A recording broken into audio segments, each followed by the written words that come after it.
Olá, agora a hora das notícias aqui no Estúdio Univesp. Não no estúdio, como você percebe, hoje na redação da Univesp TV, mas com Tatiana Bertoni, com as principais notícias desta manhã de terça-feira. Bom dia, Tatiana. Bom dia, Rodrigo. Tudo bem? Um jeito Tudo diferente bem. De fazer noticiário aqui na Univesp TV, né? Um jeito diferente, com muitas notícias, porém com uma notícia principal em todos os jornais, eu imagino, não poderia ser diferente, não é? Exatamente. Ontem o governo federal se pronunciou numa coletiva de imprensa em Brasília, juntou os 2 ministros da área econômica para contar o que vai fazer para economizar.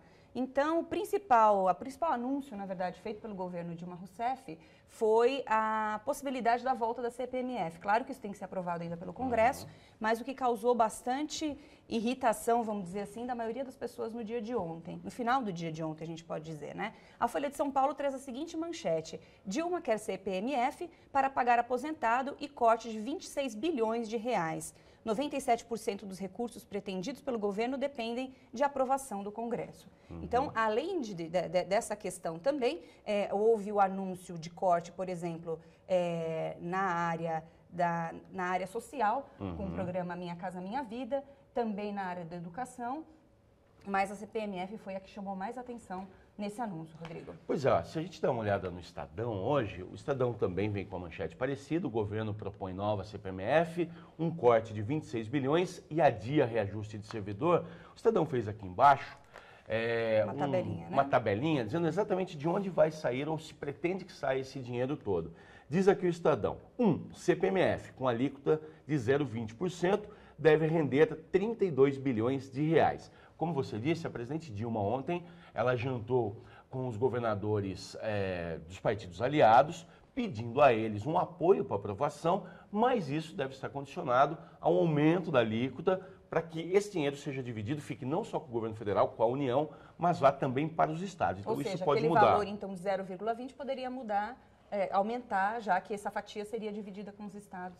Exatamente, e ela aumenta a chance de aprovar, porque mesmo os governadores de oposição vão chamar suas bancadas e dizer, olha, ou é provável que isso aconteça, apoia, porque a gente vai também ter uma receita maior e os estados vivem também uma crise econômica.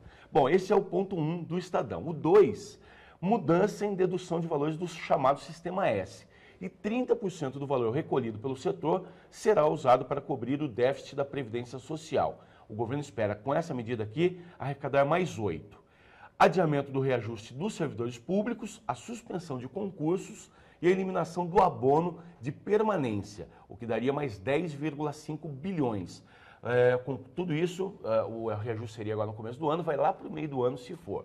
4, cortes no PAC, como você já disse, no programa Minha Casa Minha Vida, no custeio da máquina administrativa e no gasto com a subvenção agrícola, que dá 11,7. E, por fim, 5, aqui nos destaques do Estadão, emendas apresentadas por parlamentares para a área de saúde serão contabilizadas para cumprir os gastos para o setor determinado pela Constituição. Nesse item, o governo planeja poupar 3,8 bilhões. Ontem à noite, Tati, eu me dediquei a ler os analistas todos, porque a repercussão desses fatos, desses anúncios, e me parece que há consenso, ou pelo menos a grande parte dos analistas indicam o seguinte: a primeira reclamação, que o governo Dilma deveria ter feito tudo isso há 15 dias. Não depois da nota... Exatamente, porque ela fez exatamente o que era, ou de alguma depois maneira, o que se pedia. Essa avaliação caiu na semana passada. Segundo os analistas, uma atrapalhada do governo, já que era para fazer, fizesse antes e não sujeitasse o Brasil a perder o grau de investimento e expor o ministro Joaquim Levy a uma situação mais delicada. Esse foi o primeiro ponto. O segundo ponto que as pessoas reclamam muito que o governo não cortou na carne, como se diz, como deveria. No corte dos ministérios. Exatamente. No final das contas, o que vai sair da máquina pública da União vai ser 200 milhões, uma mixaria perto do volume de dinheiro. Então, também reclamam muito disso. E tem alguns detalhes que estão aí em torno de tudo isso que eu queria chamar a atenção. Por exemplo, a primeira coisa que está na capa da Folha, se a gente for dar uma olhada ali, que parece preocupante para o governo Fiesp e MTST fazem críticas e Cunha alerta, bancos apoiam.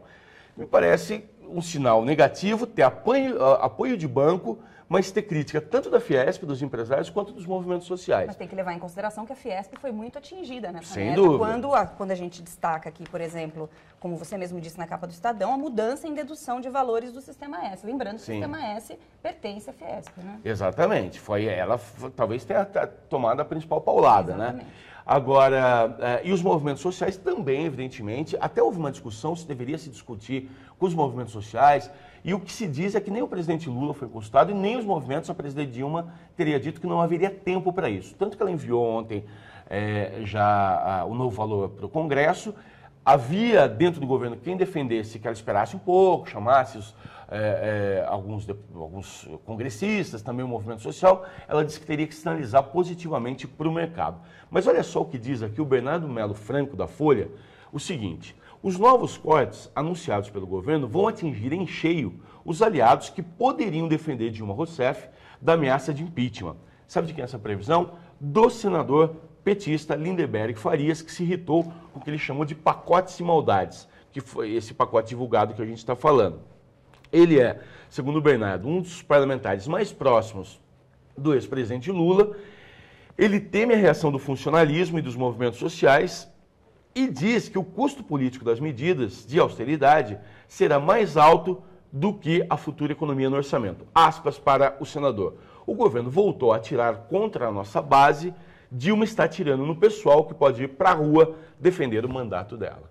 Então tem mais uma questão aqui, porque a gente sabe que começa no Congresso uma discussão de impeachment, até que parece que agora pode se acalmar, parece que é um clima de bom, agora está indo, mas o Lindenberg Farias chama atenção para esse fato. Tem que levar em consideração também o mercado ontem, houve queda do dólar, uma queda pequena, enfim, reagiu bem a esse anúncio desse pacote do governo. Os analistas imaginam que o dia de hoje também seja um dia mais tranquilo, depois dessa avaliação. Agora é aguardar para ver como é que o Congresso vai reagir a tudo isso. Ontem mesmo o presidente da Câmara, Eduardo Cunha, já fez duras críticas ao governo, não poderia ser diferente, né? Sim. O vice-presidente Renan Calheiros, também presidente do Congresso Nacional, se posicionou favorável, dizendo que foi um pacote importante e que é importante também nessa caminhada para que o país possa retomar o crescimento. Enfim, vamos dar uma olhada e vamos continuar acompanhando essa questão, Rodrigo. E o Globo também destaca Vamos olhar isso? o Globo aqui, a manchete do Globo, claro, não poderia ser diferente. O pacote prioriza a volta da CPMF e elevação de impostos.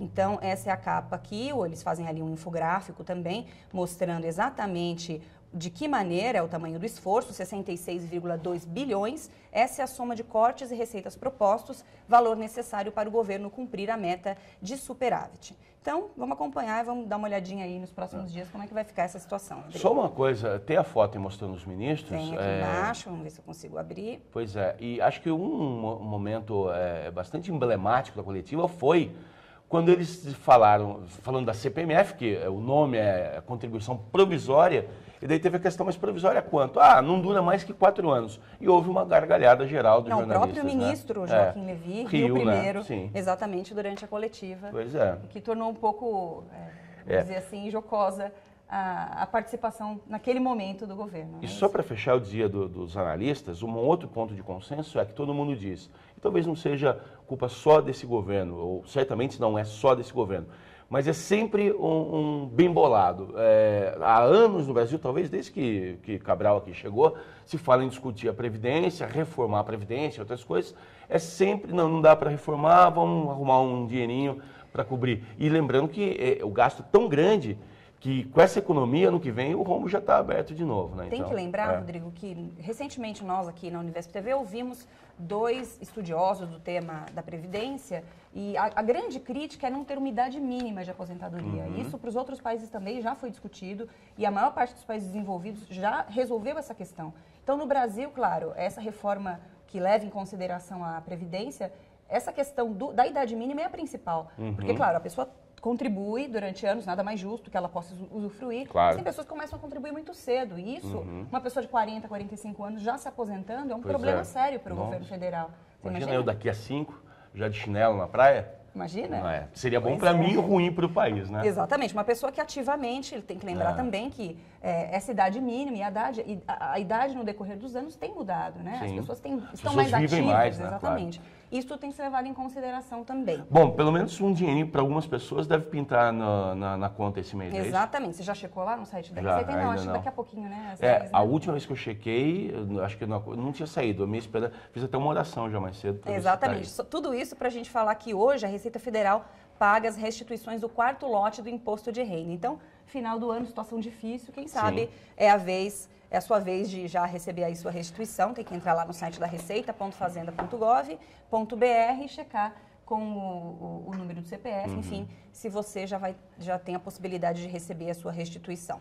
Tati, saiu no começo da semana o RUF, que é o ranking universitário Folha, e hoje tem mais ranking saindo, né? Exatamente. Hoje saiu um ranking internacional, que é o QS, e a Universidade de São Paulo perdeu 11 posições no ranking das melhores instituições de ensino superior do mundo. Na verdade, não é um ranking específico, é um dos rankings. Um dos muitos, exatamente. Né? E é divulgado, eu acho, não sei exatamente qual é a periodicidade, mas de qualquer maneira, de vez em quando a gente está falando desse ranking aqui, que né? hoje, quando tem muito ranking, sempre está saindo um. Tem de Xangai, tem esse agora, tem uma série, tem do Times Higher Education, tem uma série de rankings.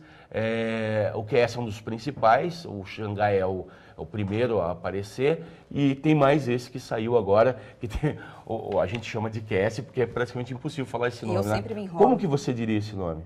É bem Cocorelli? Cocorelli Simons.